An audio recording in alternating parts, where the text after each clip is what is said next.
Alright, so each one of these lists we're going to be looking at from the LCS kind of piqued my interest, whether or not it be from the player or the tech choice that kind of made this deck look very interesting. So the first list we're going to be looking at is Shinping's list.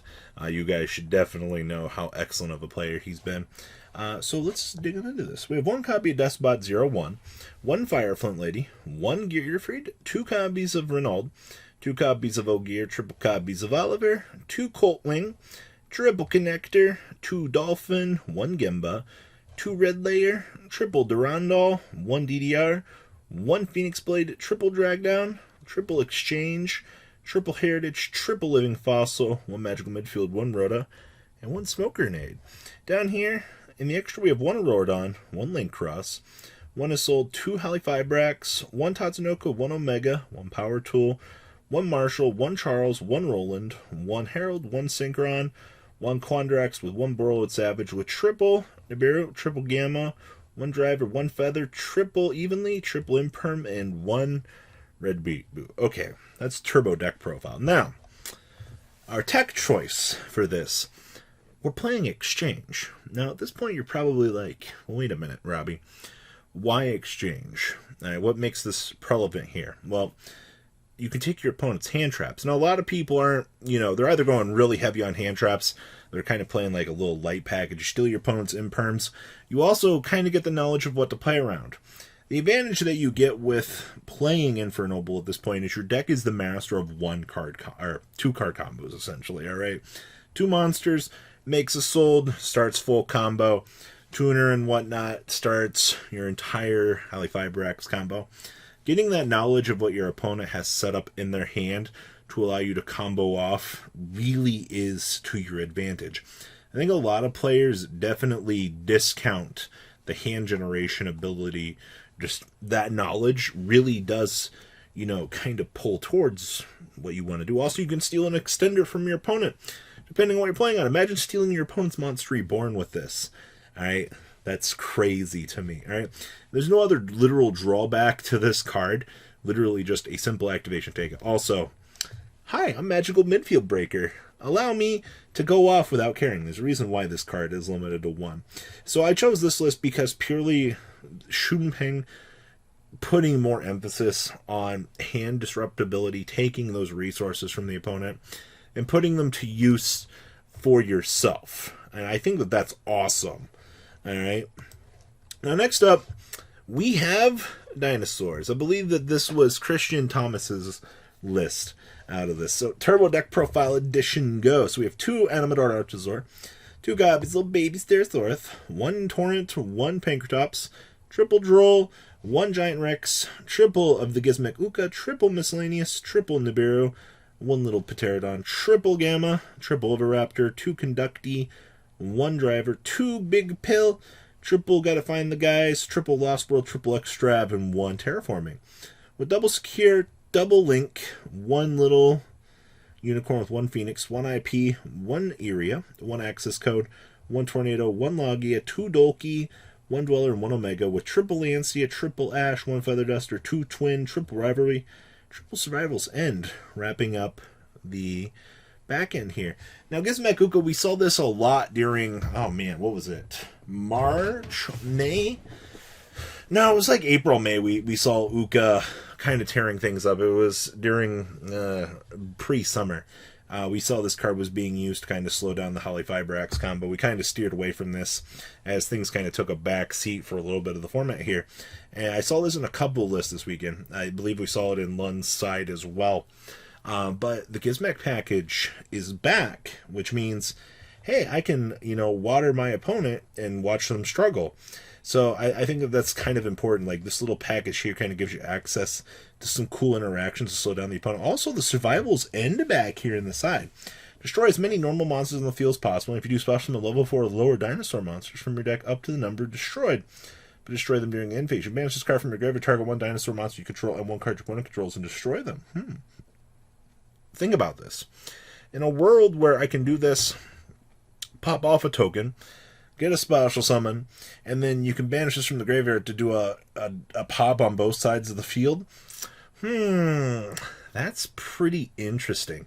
But the main prerogative here, Gizmec package starting to show back up, and more love to some interesting things back here, especially something like Survival's End is really cool. Now, this was the 48 card version of dinosaurs. This was John Wilkins' list. Now, there's nothing really too crazy about this. The big thing that I wanted to say about Dragon Link this week was this deck was everywhere. All right, like this deck had the highest representation. You have 40 card variants, you have 60 card variants, you have 48 card variants. This is everywhere. All right, and then you have things like Bylon Cube here. So we'll talk about that here. Just a little innovation. So we have one Abster Router, one Black Dragon Collapse Serpent, triple Black Metal, one Lavioneer, one Buster Lock, one Phalanx, triple Nibiru, triple Noctivision, one Brotar, triple Gamma, one Red MD, one Recharger with one Synchron, triple Tracer, triple Safort, one Cube, one Wyvern Buster, and one Driver. Then we got the one Boot Sector, the triple Chaos Space, the one Ravine, the Lance, the Living Fossil, the Reborn, the 1-for-1 triple Quick, triple World Legacy Guard Dragon, and triple Imperm. XD deck, we got one Union Carrier, two Striker, one Protector, one Link, one Heavenly Spheres, Pisty, LP, Romulus, Deligerus, Halifibrax, Boral Sword, and then our Synchro package. You know what they're doing. One Lancia, triple Ash, one Pink, triple Bird, two Surmode, one Dusty, one Smoke, two Twin Twister, and one Red Reboot, wrapping this up. Now, I wanted to cover this and just kind of showcase this. A lot of people were talking about Dragon Link adapting the Vylon Cube now. Now, remember, Infernoble's not the only one that was doing this. Other decks can take advantage of this, but as you see, we've chosen to put it into the side deck instead of main decking it, which kind of will eliminate a little bit of the bad draw aspect to this, but that's not necessarily a bad thing. But this deck does kind of aim to take advantage of some of, the more interesting things. Now, the biggest debate I heard out of the weekend was Noctivision being said that this card isn't that good. Now, the card is a chain-blocking extender, essentially, and while I might understand why some people might not like it, a one Cody Angeloff said, nah, I don't think you need it. He said, we're going to take Dragon Link, we're going to make this deck 40 cards, we're going to pull it off, and we're going to find some sort of success with it, which looks like he did. Here we go once again. We see that Smoke Grenade in here with the Vylon Cube, kind of taking advantage of what we've seen from the previous list here, which means that Rocket Link innovations are leading us towards, hey, this is the cool new thing to do. So we have one Black Dragon Collapse Serpent, triple Black Metal Dragon, and one Lavioneer, one Buster Sword, one Phalanx, triple Nibiru, one Brotar, triple Gamma, one Red MD, with one Rocket Recharger, one Little Synchron, two Tracy, one Starleaf Safort, one Vylon Cube, one Wyvern Buster with one Driver. Then we got the one Boot Sector, triple Chaos Space, the one Lance, the one E-Telly, the one Living Fossil, the one 1-for-1, the triple Quick Launch, the one Smoke Grenade, with the two World Legacy Guard Dragon, and the triple copies of Imperm. XD deck, we got one Carrier, two Striker, ding, ding, ding, ding, ding. We got some spice here. Now, we have not seen Saruja in a while. Don't get me wrong, all right? So, what makes Saruja good now? 300 attack buff, special summon extender during the main phase, and the old draw 4, tuck 3 back in the deck.